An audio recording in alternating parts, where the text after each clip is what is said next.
National Treasury, Mr. Dondo Mokgajane, Governor of the South African Reserve Bank, Mr. Lesitja Kganyago, and Commissioner of Sars, Mr. Edward Kesvetter. Just to go through a few house rules, colleagues, there is the Q&A, which you can use to pose all your questions to all the panelists that have joined us here today, as well as the chat. So we'll be moving between the chat and the Q&A. And should you want to ask a direct question, you can put up your hand and we will enable you to speak. Because at this moment, we've only got the panelists who've got access to speak at the stage. But once you want to ask a question, we can allow you to do so. And on the line as well, I've got National Treasury officials who will be assisting the panel with some of the questions that will be posed today. Thank you very much once again for joining us this afternoon for the 2021 budget speech media briefing. So if I can start already, I can see the questions are starting to roll in. The first one is from Ina Opperman. How do you justify spending even more money on SAA while having to cut grants?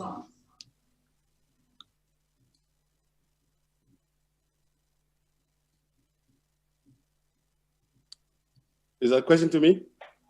Yes, Governor. Okay. Well, there's no allocation in this budget for SAA.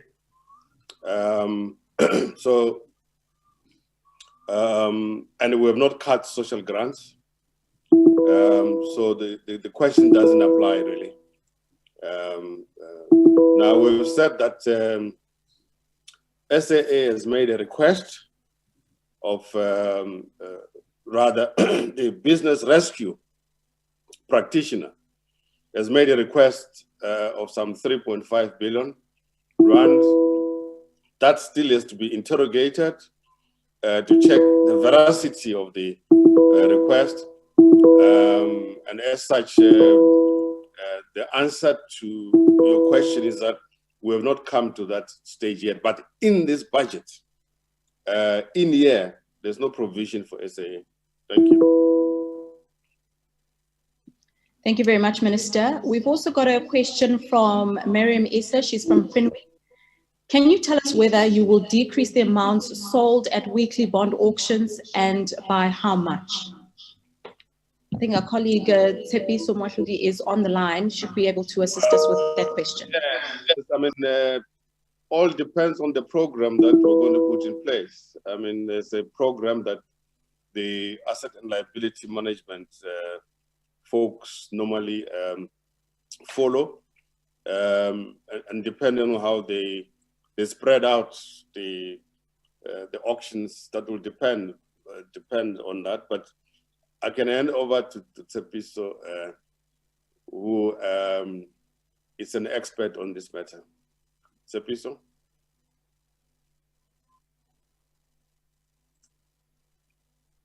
No. Tshepiso?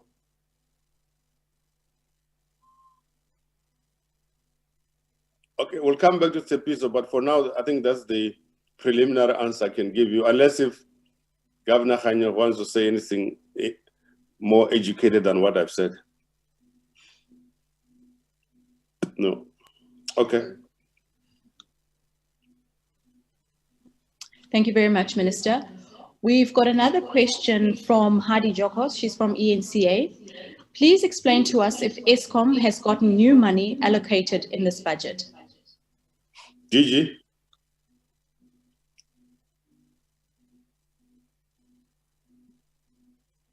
Unmute. Thank you very much.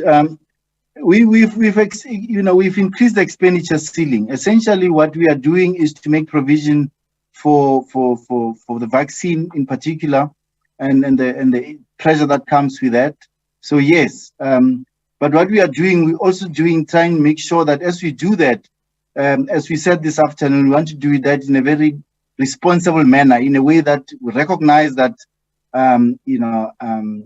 debt is maintained at the particular levels, 88.5%, as we said in 24-25, and we also want to ensure that we boost productive sectors of the economy, as you said. So yes, but essentially for vaccine rollout. Thanks. Thank you very much, DG. There was another question too about whether there's been any allocation to ESCOM in here. Now, DG might wish to deal with that, or Tsepiso, when she comes on board later, could deal with that. But if you look in the book, in terms of the allocations made, really there's been no substantive request from ESCOM, so I think there should be no misunderstanding there. Thank you very much, Minister. We've also got another question from Tando Maeko. She's addressing this question to Treasury officials. Why has the Treasury and the DPE been chosen to pilot the zero-based budgeting approach? Mampo? Thanks, Minister. I hope you can hear me. Basically, we just chose the National Treasury and DPE because they are not too big of departments, and we think that piloting in smaller departments will give us enough ammunition to implement this for the rest of the government. But if you're piloting with the departments such as basic education or home affairs, it's too big of a department and it has a lot of programs, so the pilot might take longer than what we want. So the choice of these two departments is that they're small enough for us to actually test the spending review process and the ZBB process so that we can implement for the rest of government. We are aware that looking at these two departments will not give us sufficient information, but I think it's good enough of a first start to implement throughout the whole of government. We are aware that we will need to differentiate between policy department as well as service delivery departments, but we think these two will give us enough ammunition to see whether we can be successful in implementing ZBB across the state. Thank you very much, Mampo. We've also got a question from Janice Roberts from Money Market. You have penciled in an increase in grants below inflation, which seems politically challenging. Why have you done this, and what are the chances of this being revised into a larger increase? Mampo, Thanks, Minister. So basically, when we looked at the overall fiscal consolidation, we couldn't really protect the social grants. If you look at the past budget reductions since 2012, we did the best that we could to protect the social grants, but now the amount of consolidation that was required was much more than what we could basically protect the social grants. So it is, yes, we agree, it is below inflation, but remember, these are the years where we really have to consolidate. To review the social grants, we will have to do it at a point where the fiscal or the debt trajectory is now more stable. But if we look at the increases, at least there's still an increase. So we did try to make sure that there is some increase in the social grants rather than not increasing the nominal value at all. But we are faced with the challenge of fiscal consolidation, and because of the magnitude of the budget consolidation that we needed, we couldn't protect social services. So the increases that you see, yes, we agree they're small, but at least there is an increase in the social grants. And once we have the debt, as I said, once we have the debt under control, we can consider firstly, how do we then going forward look at social grants? But this is purely because we needed fiscal consolidation. And as you would have seen in the numbers, our debt trajectory was not looking so well. Now, the political answer to that is that there's no need to be apologetic about it. There's no need to be apologetic. There is no social contract that says every year there must be X amount increase. So there's no need to be apologetic at all. And that's the allocations that were made is what we could afford. Overall, I mean, if you look at social services, they occupy about 56% of the allocations. That's quite substantial in a country like ours, given the nature of the budget. So no, there's nothing to be apologetic about. No, there isn't. Thank you. Thank you very much, Minister. I'll just quickly go to the chat. This one is from Mfuneko Toyana. What is the status of talks over a loan from the World Bank?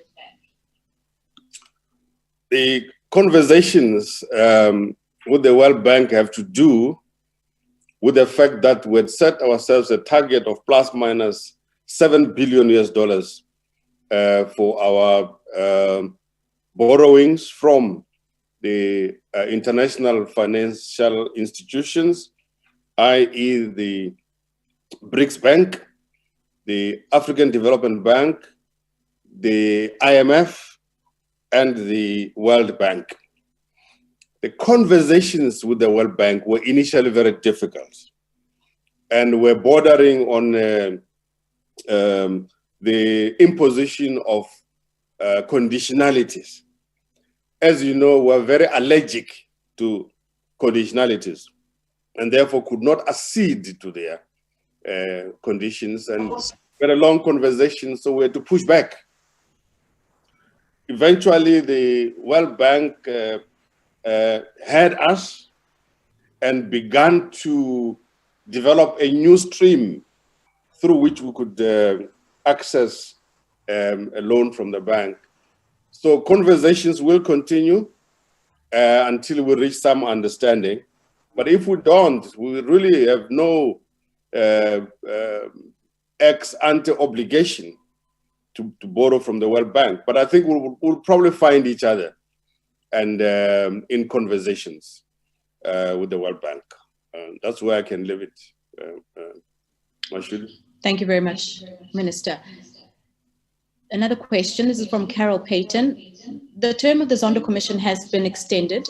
Do you, as the Minister, feel assured that there is enough funding to pay the investigators and the legal team, or is this just left up to the Department of Justice?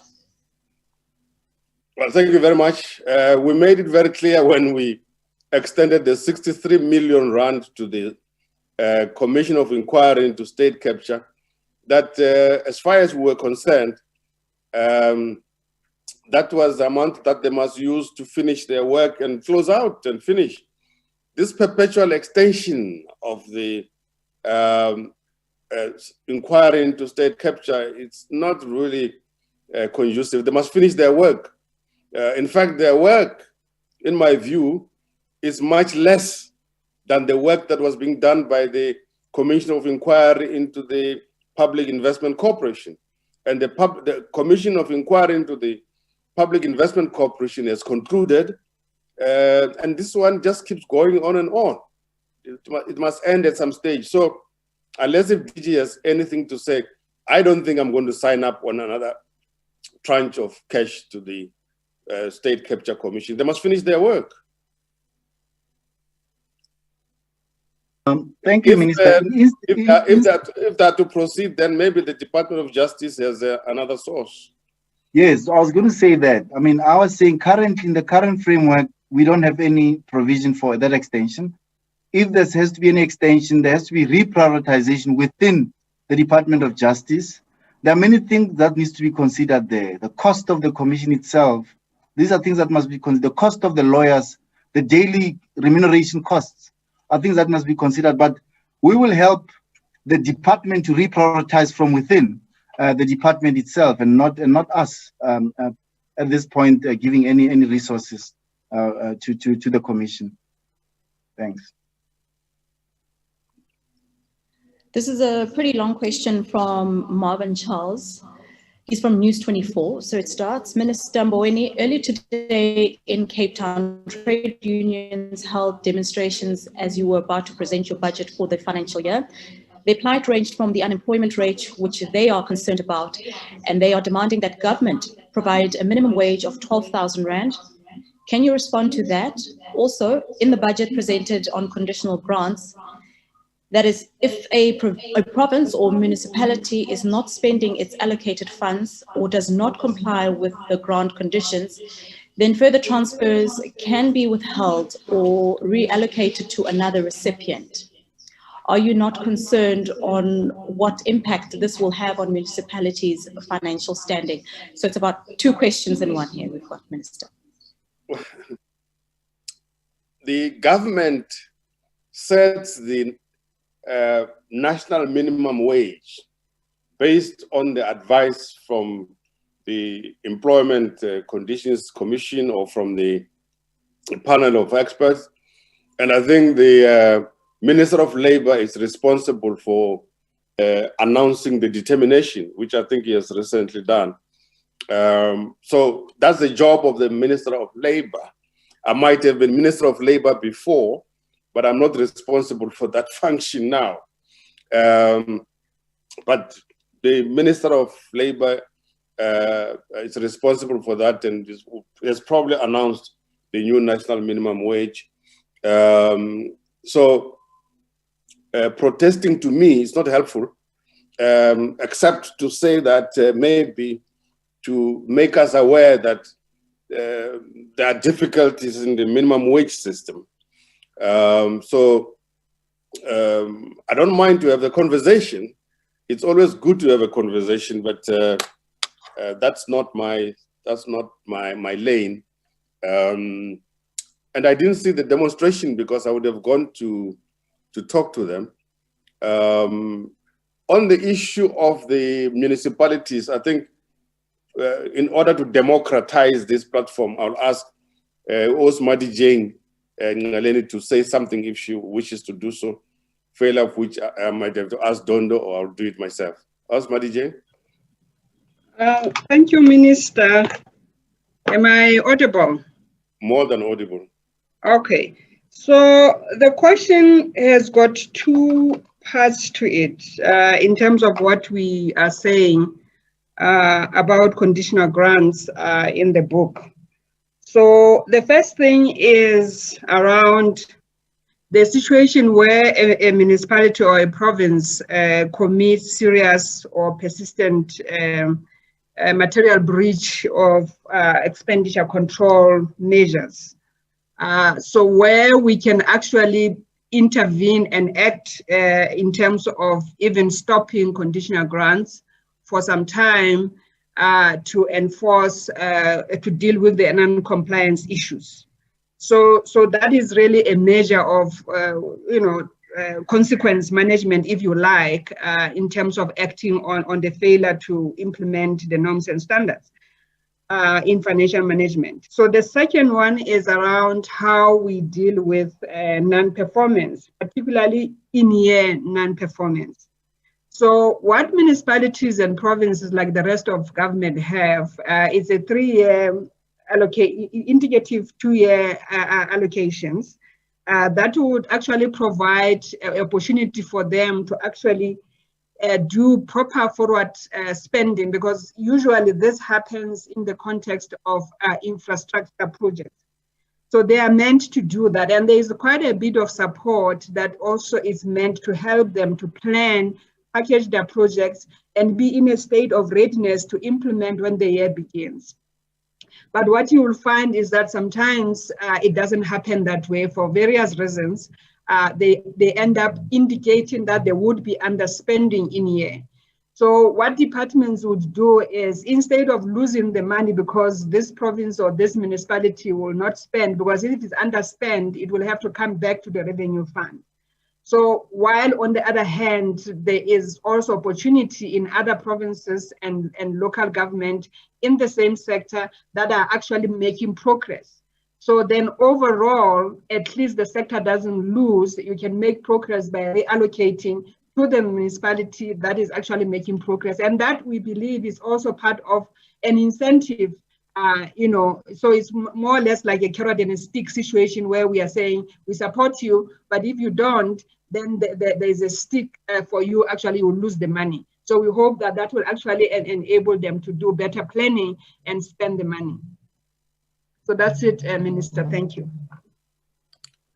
If I may, Mashood, just to add on what Osmadi Jeng has said, there is always the danger in the municipalities that people might create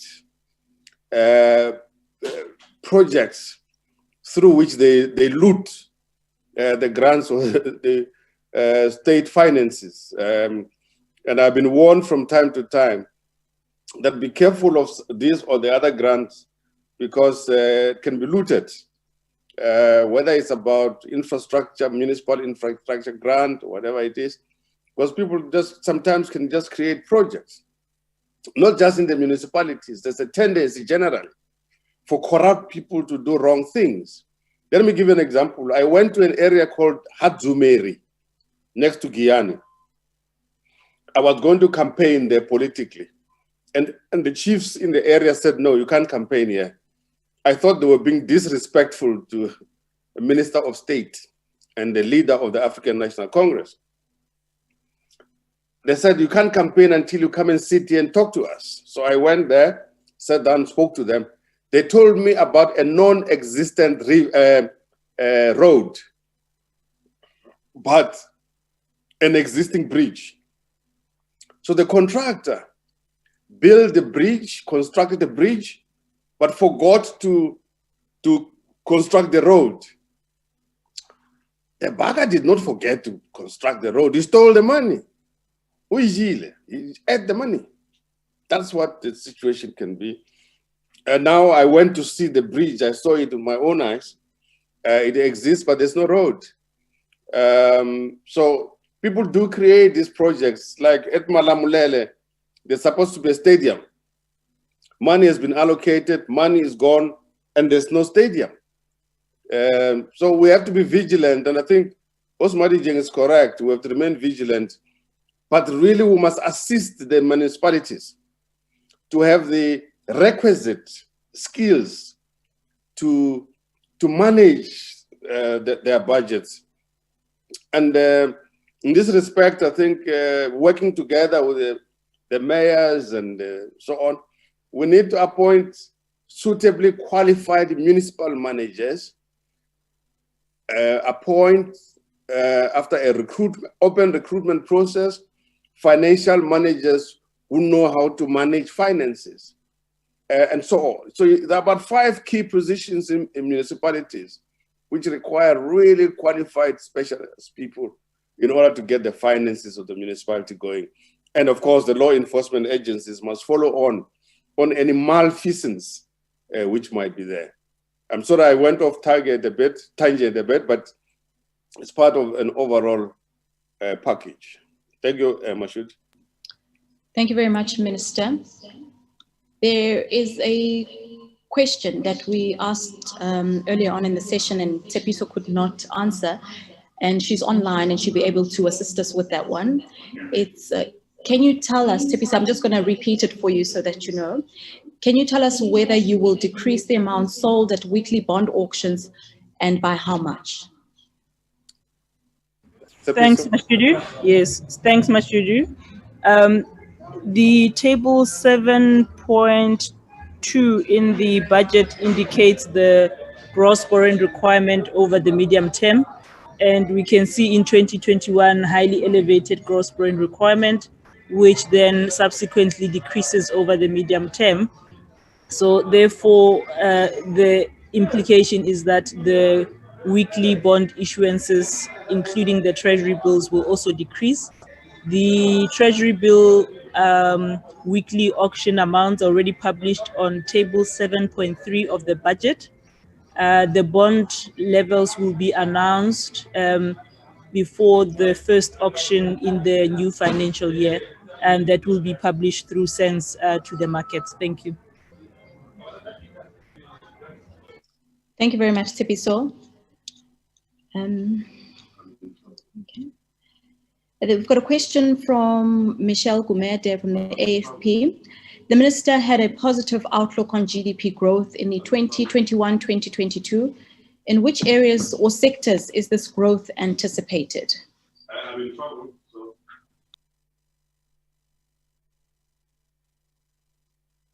All right, we just want to sort out the minister a little bit with his PC. We'll go to Lemizu Marty. Maybe Duncan can come in. All right, okay. Thank you very much, DG. Yes, thank you. I can come in on that question. So I assume the question is about the 2021 growth forecast of 3.3%, which is in fact unchanged from MTBPS, but it does present a significant shift from the minus 7.2 that we are now forecasting for 2020. And the main drivers of that actually are twofold. The one is, while we do expect private household consumption to come down from our MTBPS estimate, it is still positive at 2.9% in 2021. But lower than our MTBPS estimate. And that reflects some pressure on households, both from a wage perspective, but also, of course, the impact of the second wave. The other element that is pushing growth in 2021 is also a recovery in our export volumes, which we saw already start to take shape in 2020. And that was driven both by greater demand for some of our commodities as well as higher prices, which is also reflected in a trade surplus that we are expecting for the first time. So the main drivers of the stronger 2021 number, or the 3.3% relative to the minus 7.2, comes both from household consumption as well as from what we expect on the export side. Of course, there is still quite a lot of uncertainty. We don't know yet what the path of the COVID pandemic will take in 2021, and that certainly does pose a downside risk to that 3.3 that we are expecting for the year. Thank you.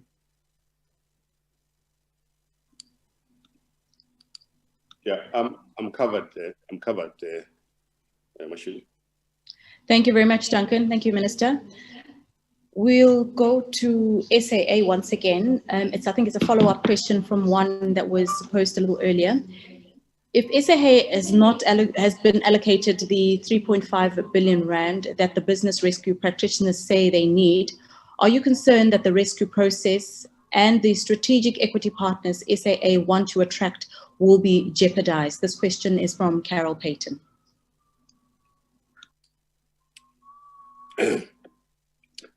This budget in year has not made any allocation to SAA.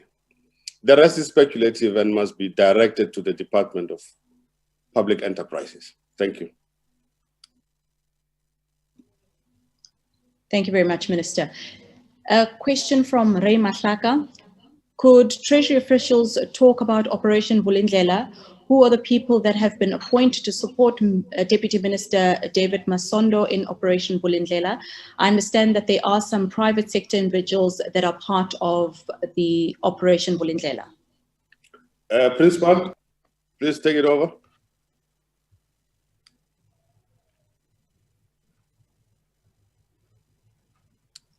DM.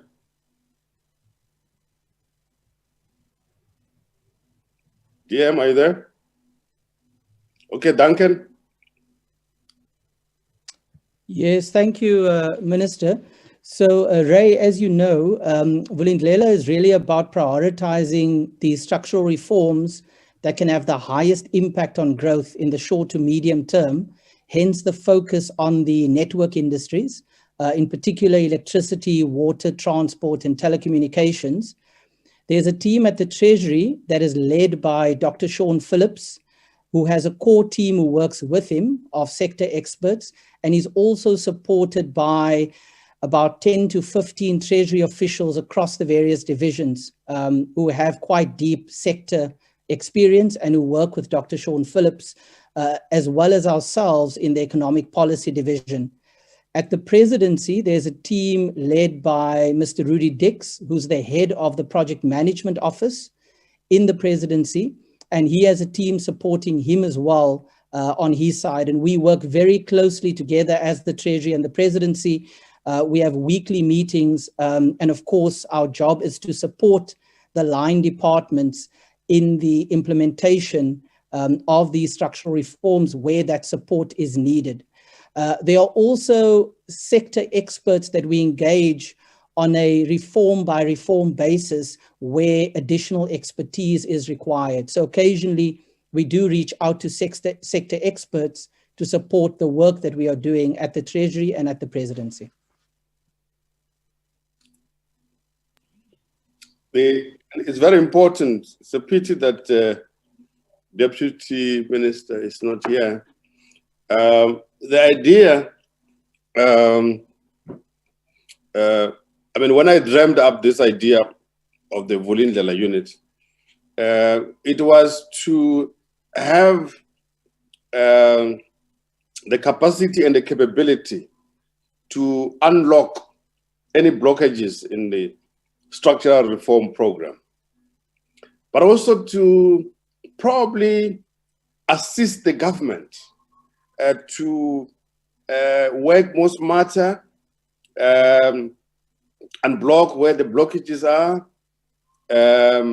and be solely dedicated to, as we say, Vulindlela, opening the way, sorting out the obstacles along the way.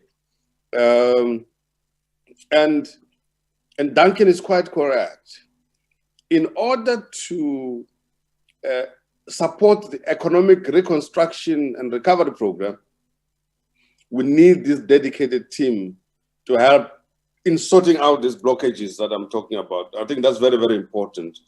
And I have a strong suspicion, and I'm not a sangoma, but I have a strong suspicion that the work of the Vulindlela unit is going to expand. I have that suspicion. It's going to expand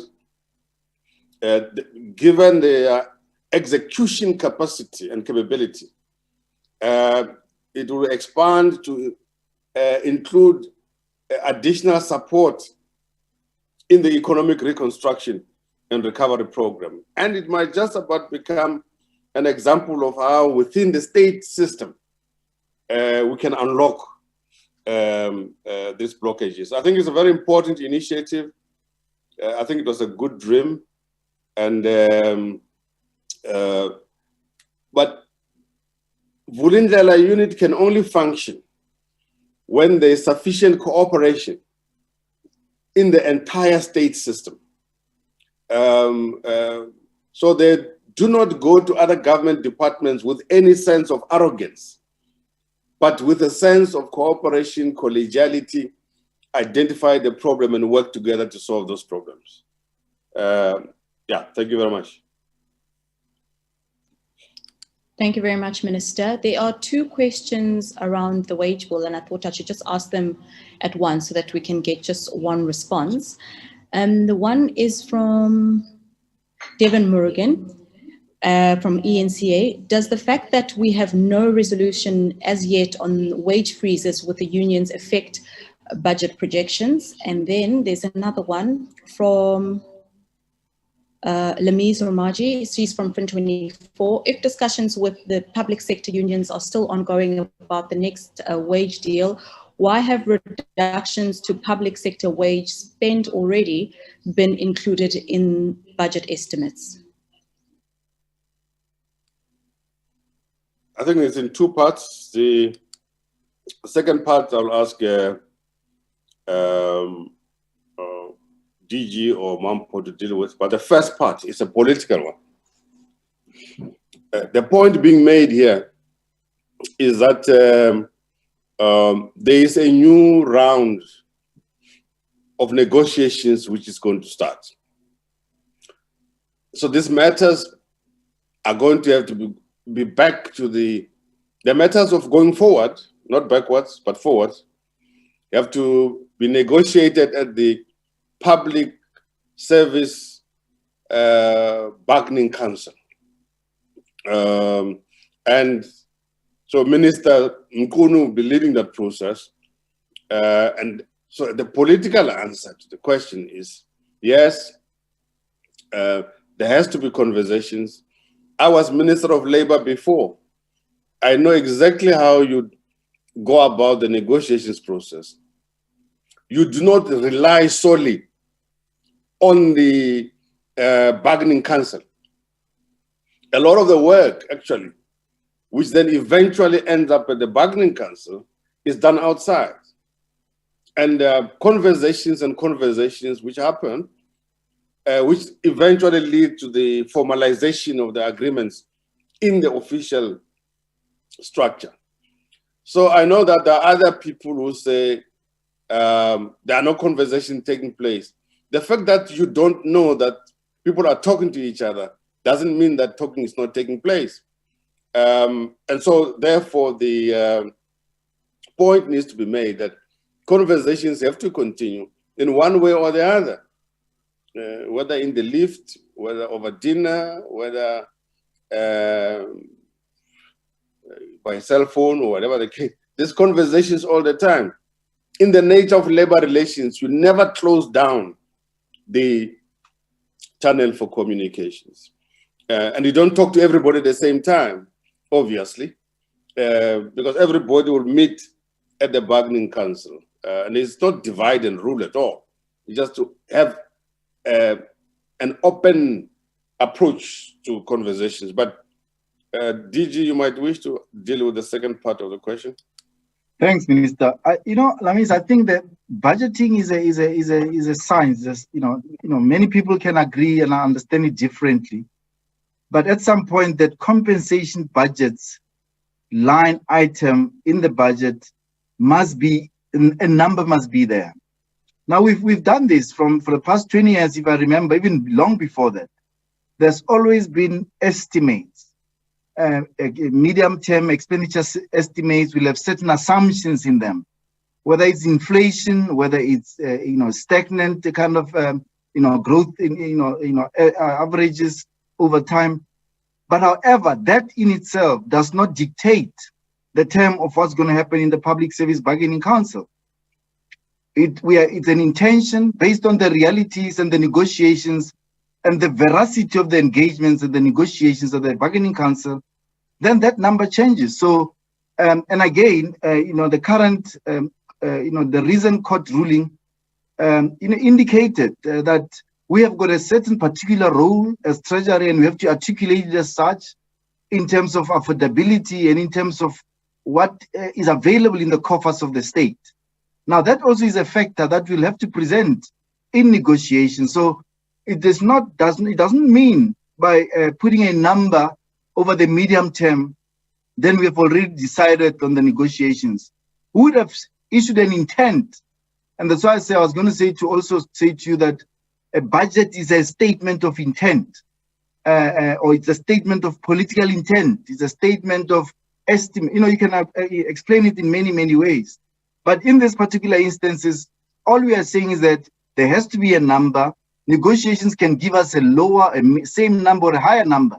And at that time, we'll obviously have to deal with it based on the realities.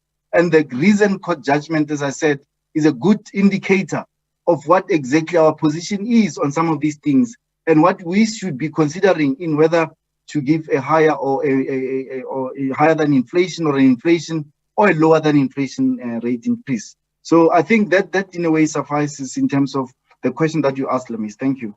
Thanks, Leo. Thanks.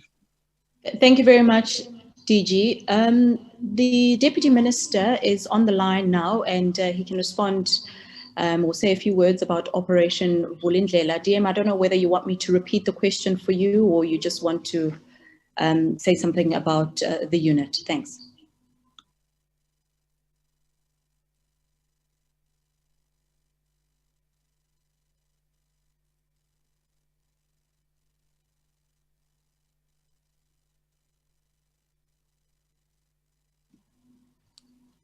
Principal, are you there? DM, are you there? There he is. Oh, yes. Can you hear me? Yes, we can. Thank you. No, I was saying that the Operation Vulindlela, as set up by the minister,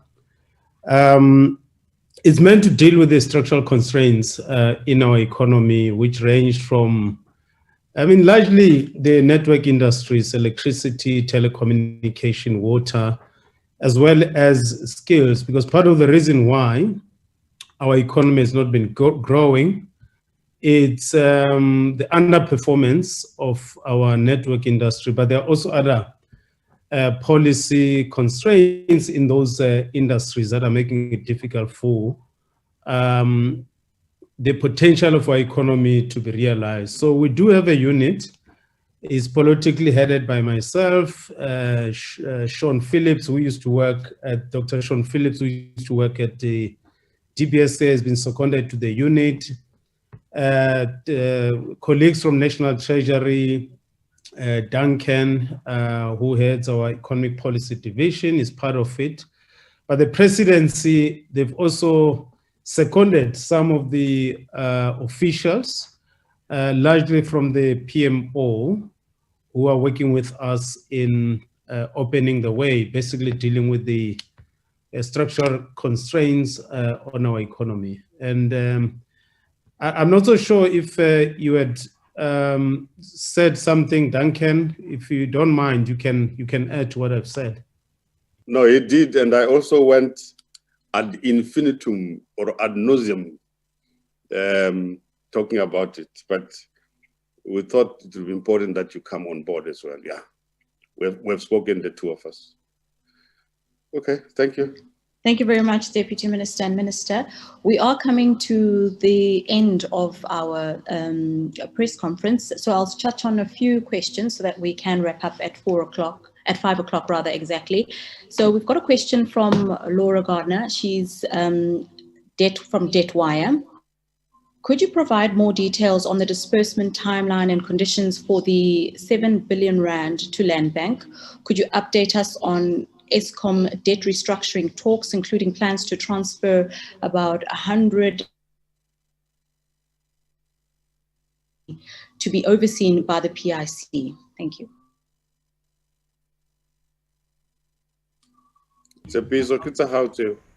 Thank you, Minister. On Land Bank, the distribution of the 7 billion over the 3 years.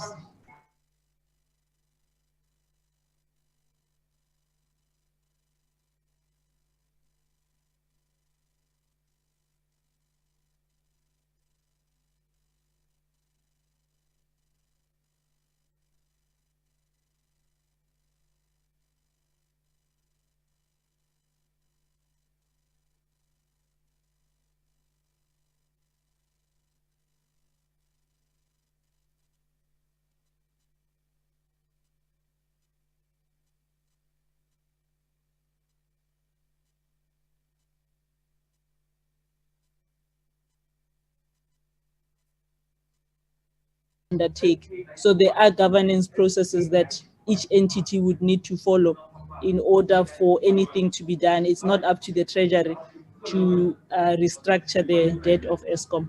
Thank you very much. Thank you very much, Tsepiso. A question from Suren Naidu. On the 9 billion rand allocation for the COVID-19 vaccine rollout, I see it as for the medium-term basis, but Treasury estimates that overall funding could reach 19.3 billion rand. Will the 10 billion rand now allocated for vaccines cover the health minister's targets of having 67% of the population vaccinated over the next 12 months? Let me deal with that question because, again, it's a political question more than a financial question. The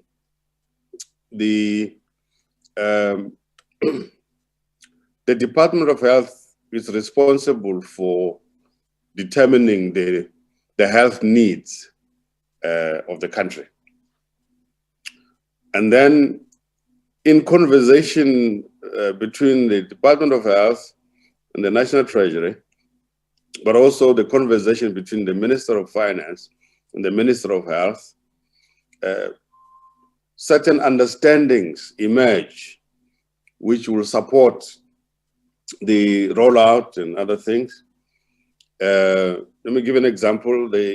I'm sure you saw in the text of my speech that we're having to, for example, set up a fund that these pharmaceutical companies are insisting on. In a sense, it's a kind of no liability type fund in case something wrong happens. So that's a matter that the Minister of Finance and the Minister of Health must deal with. and similarly the DG of the National Treasury and the DG of the National Department of Health must deal with. Now, but we have made it very clear that the fight, the struggle against COVID-19 is a real struggle. It's a life and death struggle. And therefore, to the extent possible, should the third wave or fourth wave emerge, we'll have to pull the resources of the state together in order to fight this new enemy. And there's no time for small politics here and there. It's a war situation.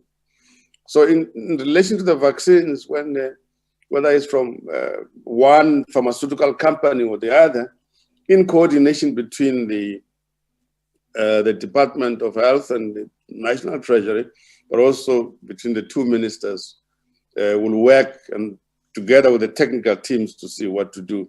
But I see Mampo wants to say something, so maybe you should let her speak. But after Mampo, before you close, I think somebody should ask the governor of the South African Reserve Bank, the 10th one,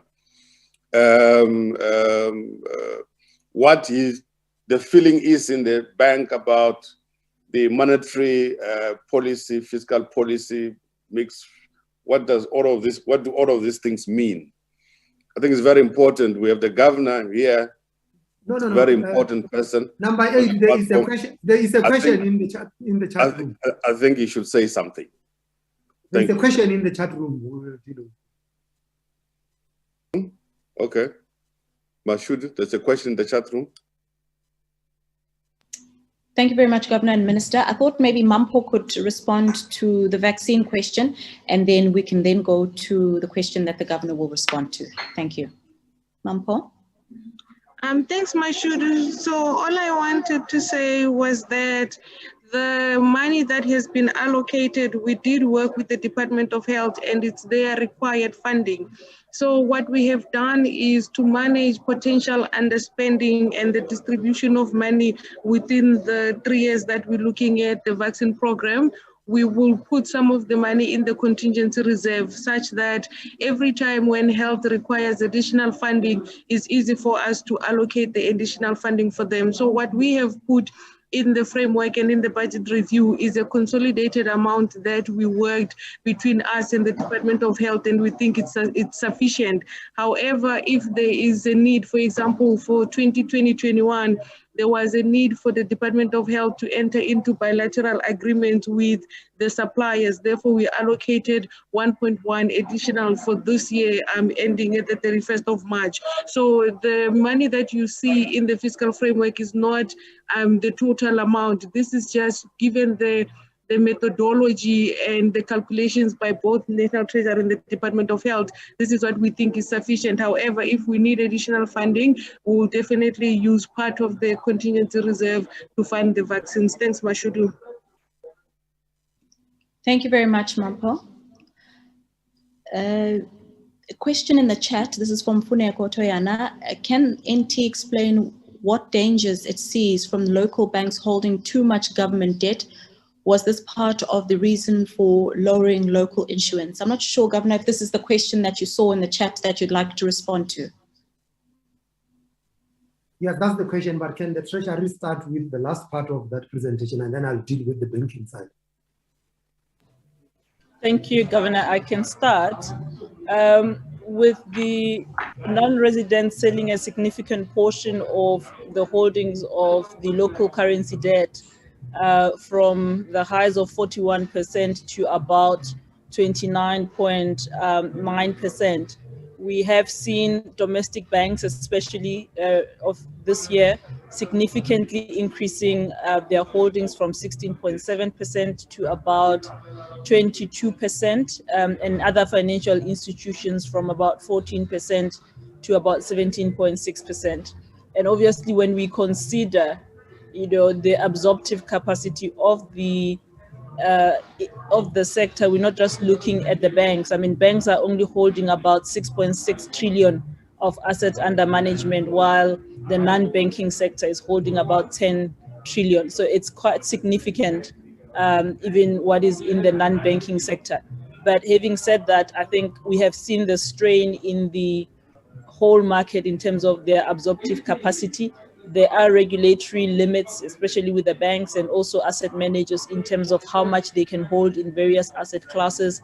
And all that would then contribute to the mix of debt. I mean, we've prided ourselves having very deep and liquid capital markets, but with the significant gross borrowing requirements over the years, that is not sustainable even for a deep and liquid financial market. So that is a consideration broadly, not just for the banks, but just for the overall savings in the country, given that the external savings that have assisted us in the past are declining at this moment. So I'll hand over to the governor. He can speak about the banking sovereign debt systemic risk nexus that he's seeing from the sub side. Thanks.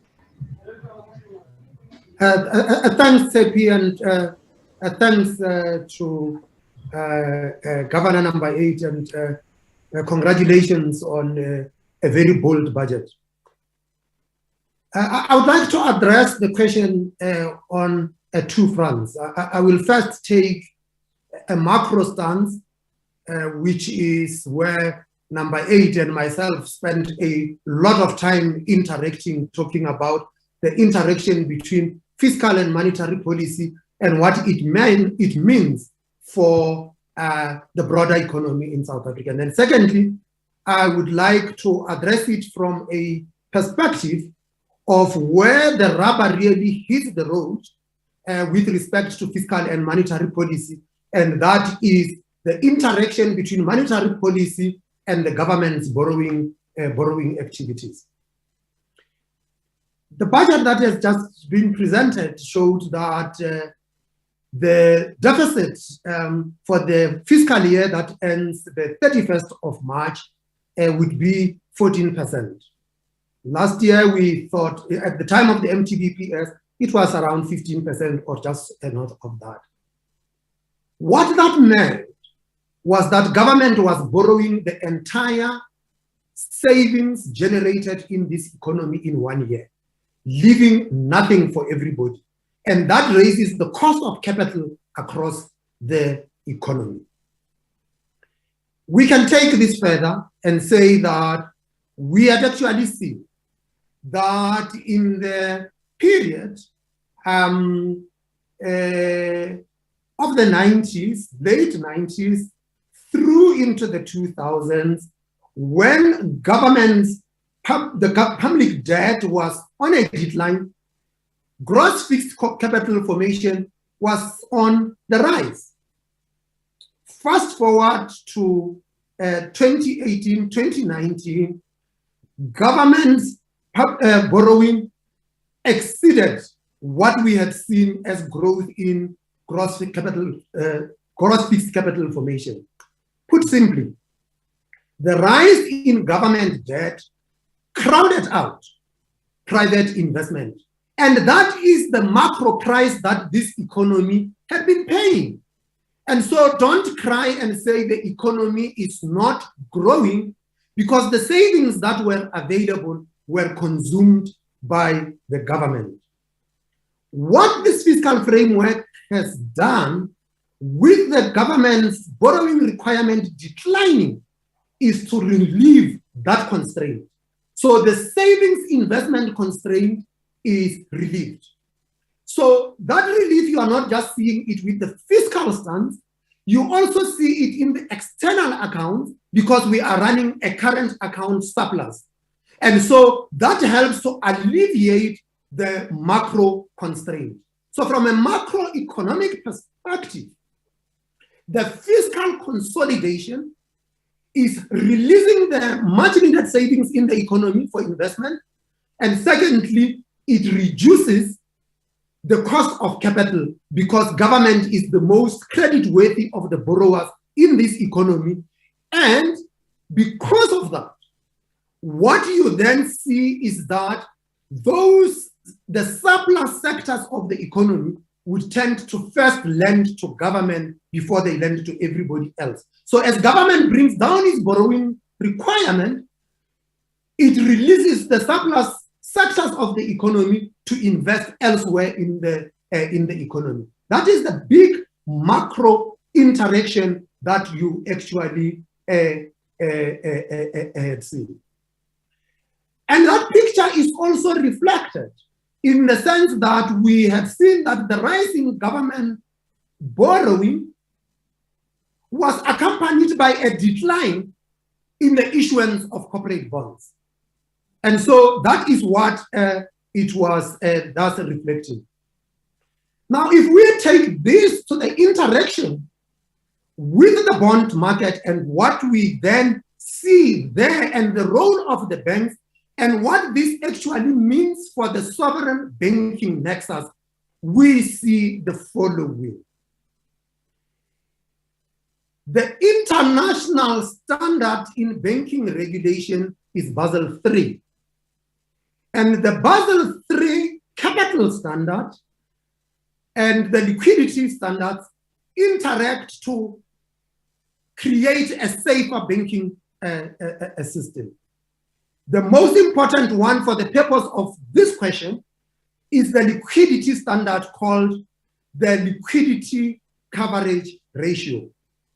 And that liquidity coverage ratio means that the banks must be able to cover their obligations on average over a period of 30 days through high quality liquid assets.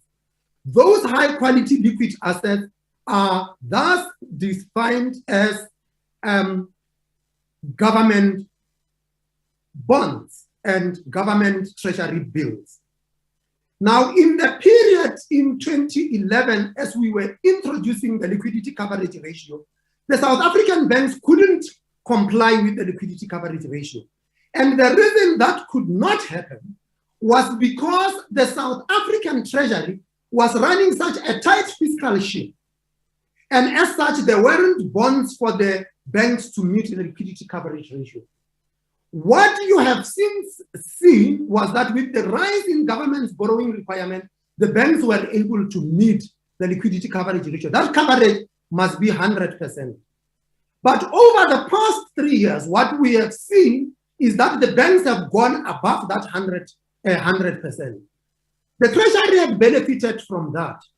But the problem is that if that situation continues, the banks would rather lend to the government rather than lend for productive activities. And that would be the concern that we would have. And so you will find that the team at the Treasury and the team at the Reserve Bank, through the Standing Committee on Banking and Financial Markets, spent a lot of time coordinating the government's borrowing activities and the Reserve Bank monetary operations so that you do not have a conflict of objectives. And I hope that that deals with your question, that the concern is a macroeconomic issue of crowding out, and that is correct, that government had to consolidate, but also the coordination of monetary and fiscal activities through the government's borrowing activities and the SAP's liquidity management operations. Thank you very much, Governor Kganyago. We will just take one last question and then we close off the press conference. And this is directed to the Commissioner of SARS, Mr. Edward Kisvetter. The improved fiscal outlook is largely as a result of improved revenue and lower borrowing. Do you expect this trend to be sustained? And the question is from Carol Payton. Thanks, Commissioner.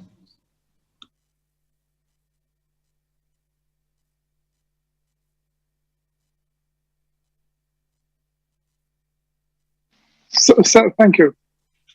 So I think, first of all, the fiscal framework is understandably not the domain of SARS completely, but I think it has to be recognized that the more efficient and effective revenue collection is, government can sustain its expenditure largely from an increased level of tax revenues. And that is really our aim. As to its sustainability, revenue collection is a function, firstly, of the health of the economy.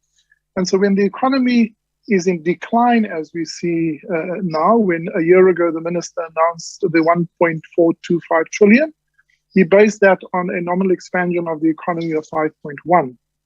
We've had more than 12% swing with the contraction of minus 7.2. So that clearly has an impact on the low revenue, and that'll always have some level of relationship.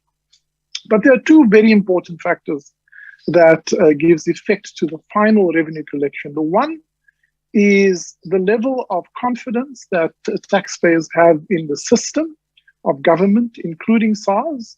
And we know that when there's high levels of inefficiency and high levels of corruption, the public feel morally justified to fiddle with their taxes, and we have a declining tax morality problem. The other important factor is the capability of SARS to administer its laws. In that regard, the rebuilding program of SARS, with the welcome addition of the 3 billion that the minister announced today, begins to build for the restoration of SARS, specifically in a number of areas. Firstly, to supplement it with the correct skills competencies in areas where we believe there's abuse, such as base erosion, the abuse of assessed losses, transfer pricing practices on what I call white-collar crime. Secondly, we find in trade mispricing and under-declaration, so we need better valuation skills. And thirdly, the criminal economy is the only economy that is expanding at a rapid rate. And so that is a huge concern. And so we also, in addition to building our technical competence, we have announced through the minister's statement today that we will expand and increase the use of data.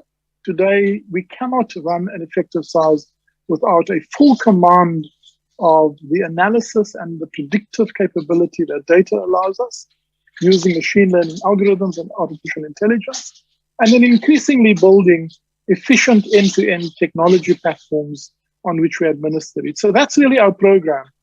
We believe if we do that well, then at least from the administrative capacity, we will develop a sustainable path to revenue growth, and then we feed off a healthy economy to ultimately supply government its revenue requirement and reduce the cost of borrowing, and that then overall, from a revenue perspective, strengthens the fiscal framework. Thank you very much, Commissioner. On that note, I'd like to end this media briefing. I'd like to say a big thank you to our panelists this afternoon, the Minister of Finance, Mr. Tito Mboweni, the Deputy Minister of Finance, Dr. David Masondo, Director General of the National Treasury, Mr. Dondo Mokgajane, Governor of the South African Reserve Bank, Mr. Lesetja Kganyago, and the Commissioner of SARS, Mr. Edward Kisfetter. A big thank you to all those at home and members of the media who joined us on this media briefing, the 2021 post-budget media briefing. My name is Mashudu Masuta Ramutle. Thank you very much and good evening. Bye-bye. Bye. Thanks, Mashudu. Thanks, Commissioner. Bye.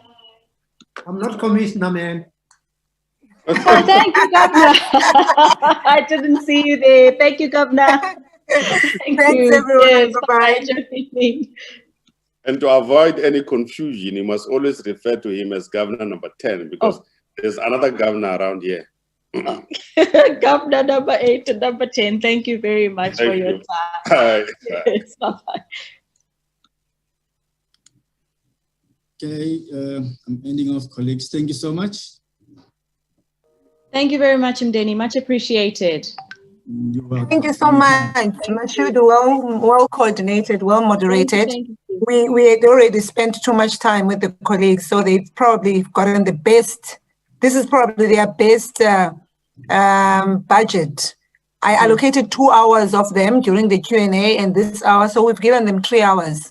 Okay. Thank you so much. Yeah, other questions can come through the media line and then we'll try to respond. Okay. Thanks, Mdeni. Without you. Thank you, everyone. Cheers. Bye-bye.